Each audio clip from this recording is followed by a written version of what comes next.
అదేనండి. ఇంకా మనం అసలు సబ్జెక్ట్‌కి వద్దామండి. ఇప్పుడు చంద్రబాబు నాయుడు ముందున్న ఛాలెంజెస్ ఏంటంటే సంక్షేమానికి సంబంధించినయి, వాటికి సంబంధించిన నిధుల సమీకరణ. అంటే నెక్స్ట్ ఇంకోటేందంటే మొదటి తారీఖున మొన్న జీతాలు ఇవ్వటం వల్ల ఉద్యోగస్తులను కూడా సంతృప్తి పరిచారు. ఇప్పుడు ఇంకా నెక్స్ట్ ఏందంటే నెక్స్ట్ బండి నడిపించడానికి కావాల్సిన నిధులు. అట్లాగే అమరావతికి అమరావతికి ఏంటి మొత్తం స్టేట్‌లోకి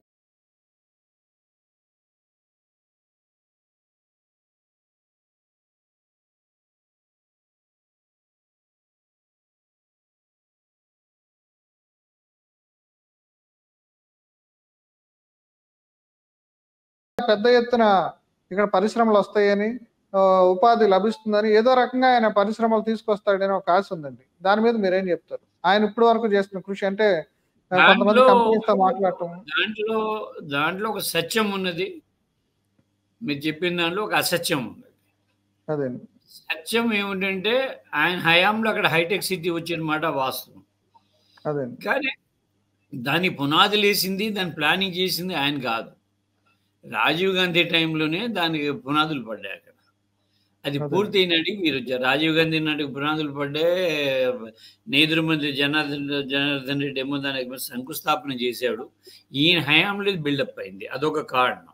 అంటే ఈయన చొరవ తీసుకుని మైక్రోసాఫ్ట్ డెవలప్మెంట్ సెంటర్‌ని తీసుకురావటం వల్లనే ఇక్కడ దాంట్లో కూడా అర్థ సత్యం ఉందనేది నా అభిప్రాయం. నేను చంద్రబాబు నాయుడు గారి యొక్క పాత్రనేమి తగ్గించడం లేదు. మీకు చెప్పేనండి. కొన్ని అవకాశాలు కూడా రావాలి. ఆ టైంలో ప్రపంచం వ్యాప్తంగానే చాలా పెద్ద సంక్షోభంలో ఐటీ ఇండస్ట్రీ ఉన్నది. Y2K ప్రాబ్లమ్‌ని సాల్వ్ చేయడం కోసం కొన్ని లక్షల మంది ఇంజినీర్లు కావాలి ప్రపంచానికి. మిలియన్స్ ఆఫ్ ఇంజినీర్ కావాలి. వాళ్ళని ప్రొడ్యూస్ చేసే కెపాసిటీ ఇండియాకి మాత్రమే ఉన్నది. మనం కేవలం ఆంధ్ర గురించి మాత్రం మాట్లాడుతున్నాం. What about the Bengaluru, what about the Noida, what about the Maharashtra, what about the Poona, ఆ సెంటర్ కూడా డెవలప్ అయింది కదా. అక్కడ ఎవరి పేరు చెప్పరే? ఇక్కడ చంద్రబాబు నాయుడు గారు చెప్తున్నారు హైదరాబాద్కి. మీరు బెంగళూరు కూడా పేరు చెప్పాలి కదా. నోయిడాకి అంటే ఆ టైంలో ఎస్ఎం కృష్ణ పేరు కూడా వచ్చిందండి. ఎందుకంటే వీళ్ళంతా అప్పుడు లిబరలైజేషన్‌కి పోస్టర్ బాయ్స్ సంస్కరణలకి అది శామ్ పెట్రోడా దగ్గర నుండి చాలా మంది పాత్ర ఉన్నది దాంట్లో. అదేనండి. కేవలం చంద్రబాబు నాయుడు గారు దాన్ని చేసినట్టుగా అంటాం కదా. ఆ టైంలో అన్ని రాష్ట్రాల్లో కూడా అనుకూలత ఉన్న రాష్ట్రాల్లో, మ్యాథమెటిక్స్ బాగా తెలిసిన కుర్రవాళ్ళు ఉండే రాష్ట్రాల్లో అవి అభివృద్ధి చెందింది. మనకు అడ్వాంటేజ్ ఉంది. ప్రపంచం మొత్తం మీద భారతీయులకు మాత్రమే లెక్క గణితంలో మునగాడు భారతీయులు. లెక్కలు ఇంగ్లీషు రెండు మనకు advantage. English also advantage. Not only that, ఈ జియోలాజికల్గా మనము వాడి పగలు మన రాత్రి వాళ్ళ పగలు సరిగ్గా 24 hours. ఇక్కడ మన 6 గంటలు, అమెరికాలో 6 గంటలు. సో ఇవన్నీ కూడా కలిసి వచ్చినాయి. పైగా వాళ్ళకి అవసరం ఉన్నది. అవసరం ఉంది కాబట్టి వెంటనే మన ఇప్పుడు బీసీఏ అనేటువంటి కొత్త కోర్సును కూడా ఇంట్రొడ్యూస్ చేసాం మనం. ఆ కాలేజీలు ఏమైపోయింది, 400 కాలేజీలు వచ్చేసింది. జిల్లాకి 10 కాలేజీ చొప్పున వచ్చేసింది అప్పట్లో. అవన్నీ తీసారు. ఎందుకంటే ఆ problem was solved. Y2K problem solve కాగానే ఆ డిమాండ్ పోయింది. సో డిమాండ్ ఉన్నప్పుడు ప్రపంచంలో మీరు ఉన్నారు అక్కడ, మీ కాలంలో ఆ పనులు జరిగినాయి. మీరు కూడా చొరవ చూపెట్టారు. అంటే కొత్త వరవడిని అందిపుచ్చుకోవడానికి ఇప్పుడు పోయినసారి వచ్చినప్పుడు కూడా ఈ ఫైనాన్షియల్ అనలిటిక్స్ వీటికి సంబంధించిన దాని మీద కొంత ఆయన కృషి చేశాడు. అంటే ఈసారి you deserve some percent of it, కానీ 100% కాదు. నేను అదనట్లేదండి. అంటే ఇప్పుడు ఏపీని మార్కెట్ చేయటం అనే దాంట్లో ఈ నెల రోజుల్లో ఆయన తీసుకున్న స్టెప్స్ ఏంటి అది మనం చెప్పాలనేది నా ఉద్దేశం. ఆయన ఎప్పుడైతే వచ్చారో సాధారణంగా ఇంటర్నేషనల్గా ఉన్నటువంటి పెట్టుబడులు వచ్చేస్తారండి. ఆయన వాళ్ళని ఎంకరేజ్ చేయగలరు కాబట్టి. ఒకటి ఏంటంటే ఒక బెటర్ థింగ్ ఎక్కువ మంది చెప్తున్నది, సెక్రటేరియట్ సంబంధం ఉన్నవాళ్ళు ఎవడైనా వస్తే నాకెంత ఇస్తామని అడిగేటువంటి వాళ్ళు జగన్ ప్రభుత్వంలో ఉండేవాళ్ళు కొంతమంది, ఆ పని మీద ఉండేవారు. చంద్రబాబు నాయుడు దాంట్లో ఆ పాత్ర లేదు. ఆయన డైరెక్ట్గా డీల్ చేస్తున్నాడు వ్యవహారాన్ని. అంచేత పెట్టుబడి పెట్టేవాళ్ళకి ఆసక్తి పెరుగుతుంది. 2-3 దాటి వెళ్ళాలనుకోండి, ఆ ఆసక్తి పెరుగుతుంది కదా, ఆసక్తి తగ్గుతుంది కాదు. నేరుగా ఈ విషయం పెట్టుబడి నేరుగా చంద్రబాబు నాయుడుతో లోకేష్ తోటి మాట్లాడుకోవచ్చు అనే మాట ఉన్నప్పుడైతే దాని యొక్క ఇంట్రెస్ట్ పెరుగుతుంది.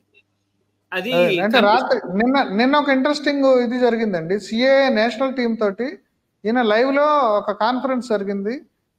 వాళ్ళతో మాట్లాడిన విధానం చాలా ఆసక్తికరంగా ఉంది. ఇప్పుడు ఏంటంటే వాళ్ళు సిఏ ఏర్పడిన కొత్తలో వాళ్ళ ఈవెంట్స్ కానీ లేదంటే వాళ్ళకి కానీ నేను చాలా సపోర్ట్ ఇచ్చాను మీకు. అంటే ఈ కనెక్షన్స్ కార్పొరేట్ కనెక్షన్స్ ఈ మెయింటైన్స్ అనేది రాత్రి చాలా మంది ఆ పాత ఈవెన్ ఐఎస్బి ఏర్పాటు చేయడంలో కూడా జరిగింది. రాత్రి సిఏ టీమ్ తోటి ఆయన ఇంటర్వ్యూ జరిగిందండి, కాన్ఫెడరేషన్ ఆఫ్ ఇండియన్ ఇండస్ట్రీస్.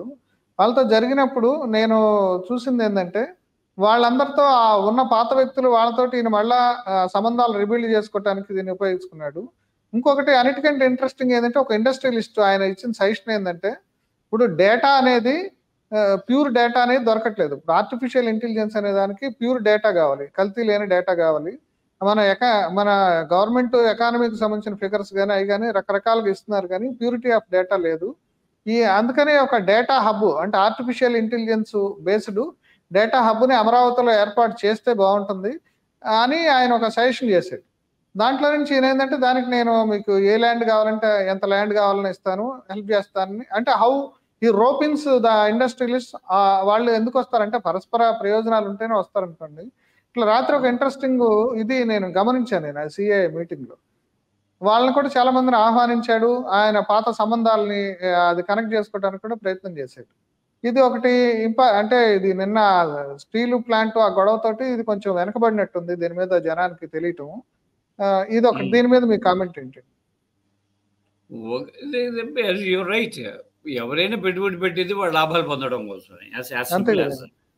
పెట్టుబడి ఎందుకు పెడతాడో లాభాలు పొందడం కోసం పెడతాడు. ఆ లాభాలు ఖచ్చితంగా వస్తాయని కొంత సర్వే కావాలి వాళ్ళకి. ఆ సర్వేకి ఒక డేటా కూడా కావాలి. సర్వే ఎలా చేస్తాడు డేటా లేకుండా?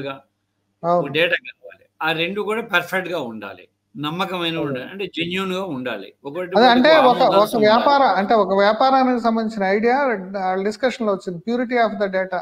నేను కూడా ఈ మధ్య యుఎస్ పోయినప్పుడు నేను మా అబ్బాయి కూడా అనలిటిక్స్ లో వర్క్ చేస్తాడు, వాళ్ళతో నేను మాట్లాడినప్పుడు ఈ డేటాని ప్యూర్ చేయటం అనేది చిన్న చిన్న వాళ్ళకి నెలకి $20 రోజుకి గంటకి $20 ఇచ్చి చేయిస్తున్నారు. ఎందుకంటే డేటా ప్యూరిటీ లేకపోతే మీకు ఏం చేసినా మీరు అనాలిసిస్ ఏం చేసినా సరే తప్పు వస్తుంది. దానికి సంబంధించి ఇప్పుడు ఇంపార్టెన్స్ పెరుగుతుంది. ఆర్టిఫిషియల్ ఇంటెలిజెన్స్ అనేది ఆ రోజుల్లో ఐటీ సర్వీసెస్ తోటి హైదరాబాద్ ఎట్లా డెవలప్ అయిందో ఇప్పుడు ఈ ఆర్టిఫిషియల్ ఇంటెలిజెన్స్ సంబంధించిన స్టార్టప్స్ కానీ వీటికి డేటాకి సంబంధించిన సంస్థలు కానీ ఇక్కడ అమరావతిలో చేస్తే, ఎందుకంటే ఆ కార్పొరేట్ కనెక్షన్స్ ఇప్పుడు రేవంత్ రెడ్డికి కానీ ఇంతకుముందు కేటీఆర్ సూట్లు బూట్లు వేసుకుని ఇంగ్లీష్ మాట్లాడిన వాళ్ళకి కానీ లేరు. చాలా మంది ఏం మాట్లాడతారంటే నేను హెచ్పిఎస్ లో చదువుకున్నాను, చంద్రబాబు కంటే నాకు బాగా ఇంగ్లీష్ వచ్చని మాట్లాడతారు. కానీ విత్ హీజ్ ఇంగ్లీష్ అంటే అప్పుడు ఈ ఫండమెంటల్స్ ఉన్నాడు కాబట్టి ఆయన కొన్న ఇంగ్లీష్ తోనే ఇప్పుడు కార్పొరేట్ కనెక్షన్స్ మెయింటైన్ చేయగలడు అనేది చాలా సందర్భాల్లో మనకి ప్రూవ్ అయింది. ఐఎస్బి అప్పుడు ఇక్కడికి రావటానికి కానీ లేదంటే రాత్రి నాకు చాలా ఇంట్రెస్టింగ్ అనిపించింది ఆ సిఏ వాళ్ళతో పాత సంబంధాలని ఇది చేయటం అనేది. అంటే జగన్ చాలా మంచి ఇంగ్లీష్ మాట్లాడతాడు, జగన్ తెలుగు కన్నా కూడా ఇంగ్లీష్ బాగుంటుంది. చంద్రబాబు నాయుడు గారు పట్టి ఇంగ్లీష్ మాట్లాడతారు. అది కాదు కదా కౌంట్ అది కాదు. What is your perception is more important. తమిళనాడులో అసలు ఇంగ్లీషే మాట్లాడిన వాళ్ళు చాలా పెద్ద పెద్ద పనులు చేస్తున్నారు. అసలు అది ఆశతో సంబంధం ఉన్న విషయం కాదు. అంటే మన మీద హ్యాంగ్ ఓవర్ కదా ఇంగ్లీష్ ఉంది కాబట్టి ఇంగ్లీష్ మాట్లాడినోడు జ్ఞాని చెప్పి మనం అనుకుంటాం, అనవసరం కాదు. అది పాయింట్ కాదు. చంద్రబాబు నాయుడు ఇంగ్లీష్ ఎలా మాట్లాడతారు, జగన్ ఎలా మాట్లాడే కౌంట్ కాదు. డేటా అంటారా, that is more important. Foreign investors అయితే దాని మీద చాలా ఎక్కువ ట్రస్ట్ చేస్తారు. ట్రస్ట్ చేయడం ముందు ట్రస్ట్ చేస్తారు వాడు, లేదా నమ్మాలి కదా. అంత డబ్బు వాడు పెడుతున్నప్పుడు ఈ డబ్బు ఎక్కడ పోతుంది, అసలు ఉందా లేదా భూమి, what are the data, what is exact data there అని వాడు తెలియాలి. ఆ డేటా జెన్యూన్ అనుకోదు కూడా తెలియాలి దానికి. ఇది క్రాస్ చెక్ చేసుకుంటారు మీరు. పైగా ఇవాళ గతంలో అలా కాదు. ఇవాళ మీరు చెప్పినట్టుగా ఏఐ అనేది ఒక కొత్త టూల్ వచ్చేసింది, అన్ని రంగాలలో కూడా వచ్చేసింది కొత్త టూల్. రేపు పొద్దున్న మీరు నేను ఉంటాము కూడా డౌట్ నాకు. అది మీరు మీ స్థానం ఏ యాంకర్ వచ్చేస్తుంది, నా స్థలం ఇంకా ఏ యాంకర్ ఆన్సర్ చేయడం మొదలు పెడతారు ఇక్కడ నుండి. Those days are coming very soon. Already చాలా ఛానల్స్ ఏమో ఆర్టిఫిషియల్ యాంకర్స్ పెట్టేశారు. జాబులు చర్చల్లో పాల్గొంటున్నాడు మనుషులు, ఇప్పుడు లైవ్ మనుషులు పాల్గొంటున్నారు ఇంకాను. కానీ మీ స్థానం మటుకు ఆర్టిఫిషియల్ ఇంటెలిజెన్స్ ఇచ్చేసారు. చాలా అందమైన అమ్మాయి వచ్చేసి మాట్లాడిస్తుంది, ఆమె ఫీడ్ ఇచ్చేస్తే ఆమె మాట్లాడిస్తున్నది. కానీ దానికి ఉన్న ఫీడ్ కరెక్ట్ ఉండాలి కదా. ఫీడ్ ఇవ్వాలంటే మనకి సిన్సియారిటీ ఉండాలి, మనకి మేధస్సు ఉండాలి, మనం కంటెంట్ కరెక్ట్గా ఇస్తే మళ్ళీ ఆ కంటెంట్కి ఎనలాగస్ ఇప్పుడు మామూలుగా మనం లాజికల్లో చెప్తాం కదా, మనం ఒక ప్రాసెస్ చెప్తాము. One cannot manipulate the artificial intelligence అనేది ఒకటి అసలు గట్టిగా అడుగుతున్నారు వాళ్ళు. మనం మ్యానిపులేట్ చేయడం కుదరదు ఆర్టిఫిషియల్ ఇంటెలిజెన్స్. గతంలో on the floor of the house మాట్లాడితే పర్ఫెక్ట్ అనుకునే వాళ్ళు అంకెలు మనం. ఇవాళ on the floor of house కూడా ఇష్టం మాట్లాడిస్తున్నారు, ఎవరు పడితే వాళ్ళు మాట్లాడేస్తున్నారు, ఎలా పడితే అలా మాట్లాడుతున్నారు. అది మరీ ఆంధ్రప్రదేశ్లో అయితే మరీ దరిద్రంగా తయారైంది. ఏం మాట్లాడుతున్నాడో తెలియదు వాడికి. On the floor of house public మీటింగ్లో మాట్లాడినట్టు మాట్లాడేస్తున్నారు. గతంలో మన అసెంబ్లీ మనం చేసేప్పుడు ఒక పెద్ద రికార్డులు నోట్ చేసుకొని మనం ఏం మాట్లాడాడు అని చెప్పేసి అనుకో అది కరెక్ట్గా మాట్లాడతాడు. అంత ముందు ప్రిపేర్ అయ్యి వస్తాడు, కన్సర్న్ ప్రిన్సిపల్ సెక్రటరీ అతను ఒక నోట్ ఇస్తాడు, ఆ ఫిగర్స్ మినిస్టర్ మాట్లాడతాడు అనుకోవడం ఒక పద్ధతి ఉంది. Please do subscribe to Telugu Rajyam channel. Please do subscribe to Telugu Rajyam channel. Please do subscribe to Telugu Rajyam channel. Hi అండి, నేను మీ ఆర్పీని, నెల్లూరు పెద్దారెడ్డి చేపల పులుసు ఓనర్ని. మీరు తెలుగు రాజ్యం అనే ఈ యూట్యూబ్ ఛానల్ సబ్స్క్రైబ్ చేసుకుని మంచి మంచి వీడియోలతో వస్తారు. Thank you so much. Hi people, I'm Sonakshi Verma and you please watch Telugu Rajyam and please subscribe to the channel.